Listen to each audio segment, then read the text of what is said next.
kuriuo atveju plokštės yra montuojamos taip, kad jos būtų maksimaliai prispaustos viena prie kitos, kad nesusidarytų jokie bereikalingi papildomi tarpeliai tarp tų medžiagų. Tačiau, kaip žinome, statybos objektuose arba gyvenime būna šiek tiek kitaip, kai mes teoriškai žinome, kad viską mes galim prispausti, tačiau dėl tam tikrų, tarkime, kronštėjimų ar ten nelygumų ar ten ko, pasitaiko taip, kad vienoje vietoje ta plokštė yra prispausta vienu kampu, o kitoje yra atsiradęs, tarkime, 1-2 mm tarpelis. Ir tada techninė priežiūra sako, čia yra negerai, galbūt reikia kamšyti paprastai visada sakoma, kad tom pačiom medžiagom, iš kurių jinai yra ir pagaminta, tai šiuo atveju, jeigu mes matuojame akmens vatą, tai akmens vata mes ir turime tos tarpelius kamšyti, jeigu mes turime, tarkim, poliverinės medžiagas, poroplastinės medžiagas, mes turime naudoti būtent tokio tipo tos standardinimo medžiagas. Ir tuomet, iš tikrųjų, tai diskusijai, kad šiek tiek turėti, sakysime, daugiau duomenų, ar ne, buvo Kauno technikos universiteto architektūros ir statybos instituto paprašyta iš tikrųjų eksperimentiniu būdu pamatuoti, paskaičiuoti, ar ne, o kasgi atsitinka, jeigu tie tarpeliai vis tik būtų suformuoti ir kas ten darosi su tuo šilumos iš tikrųjų laidumu arba perdavimu per visą atitvarą. Tai vat yra parengta tokia ataskaita, kurio išvada maždaug skamba taip, ar ne, kad jeigu plyšeliai nesiekia 5 mm, tai kaip ir šiluminiai tie nuostoliai praktiškai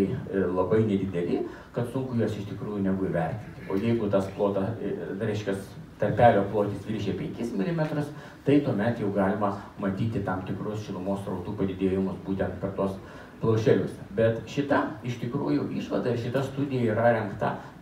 ne tam pasakyti, ar ne, kad montuokit dabar termoizoliacinės medžiagas su 5 mm tarpeliais ir viskas bus gerai. Iš tikrųjų tai nėra taip, čia yra, sakysime, mokslinė studija, kuri padeda mums labiau orientuotis tarp eksperimentinių duomenų, tarp skaičiavimo duomenų, nes šitie skaičiai yra tam tikrai paimti iš galiojančių reiškias normų ir europinių standartų. Ir šitie iš tikrųjų matavimai dar kartą patvirtino, ne, kad visos tos papildomos pataisos, kurio yra numatytos šiuo metu galiojančiais reiškias europiniais standartais, jos tą realiją ir turi, kad jeigu tarpeliai yra vienokie, jos yra sunku išmatuoti ir sugaudyti, o kitus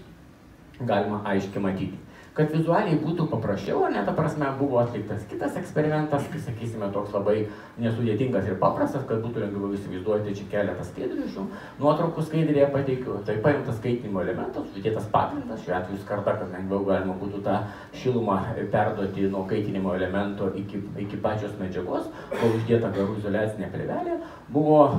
sudėtos būtent 6 cm storio termoizoliacinės plokštės mūsų, ar ne, 6 cm būtent pasirinktos tam, ar ne, kad kuo mažesnį termoizoliacinės medžiagos storį mes turim, tai natūraliai ta šiluma, kuri yra nuo to kaitinimo elementų, greičiau pereis mums per medžiagą ir be abejo įtaka to tarpelio į mažą storį yra žymiai didesnė, negu mes paimtume, tarkime, čianais 20 cm, nes tuomet mes tarpą turim labai ploną ir labai, sakysime, aukštą ir tas šilumos praėjimas yra žymiai lėtesnis, nes pasiskirstimo būdu, reiškia, plėtimosi, ar ne, šoninės briaunos taip pat tą šilumą sugertų. Tai buvo čia suformuoti skirtingo pločio tarpeliai, buvo paimtas būtent 4 mm, 6 mm ir 8 mm tarpeliai, buvo uždėta danga ir tuo metu buvo kaitintas skirtingais režimais ir buvo termovizinė kameros pagalba žiūrima, o kas ten darosi, ar ne. Tai va čia matome termovizinę nuotrauką, ar ne, kai mes turime 4, 6, 8 mm tarpelius ir turbūt 4 mm nelabai čia kas matosi, 6 galime jau kažką įžiūrėti, kad kažkas yra, 8 tas tarpelis ryškiau matosi. Ir jeigu dar šiek tiek giliau paanalizuoti, ar ne, tai pabandytume pasižiūrėti būtent šitą dalį, kur mes turime 8 mm tą tarpelį ir pasižiūrėtas paviršiaus temperatūros. Tai paviršiaus temperatūros atrodo maždaug taip, ar ne, tai tiek sakysime, vienam plotė, tiek ir kitam plotė, tos temperatūros, čia kaip matote, skirtingais matavimais varijavo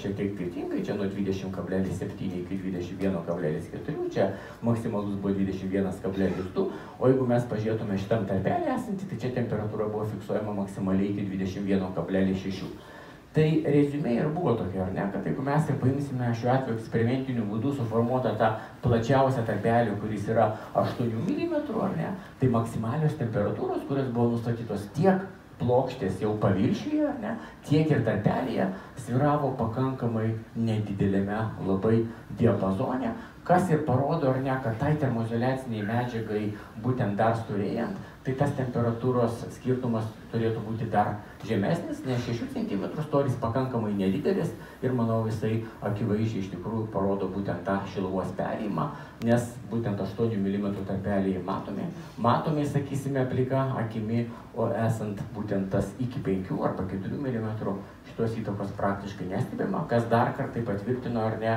kad šiuo metu galiojantis standartai, vertinant, tarkim, tų plyšių įtaką, visiškai atitinka tuos ir eksperimentinius duomenys, kurie yra gauti šio eksperimento būdu.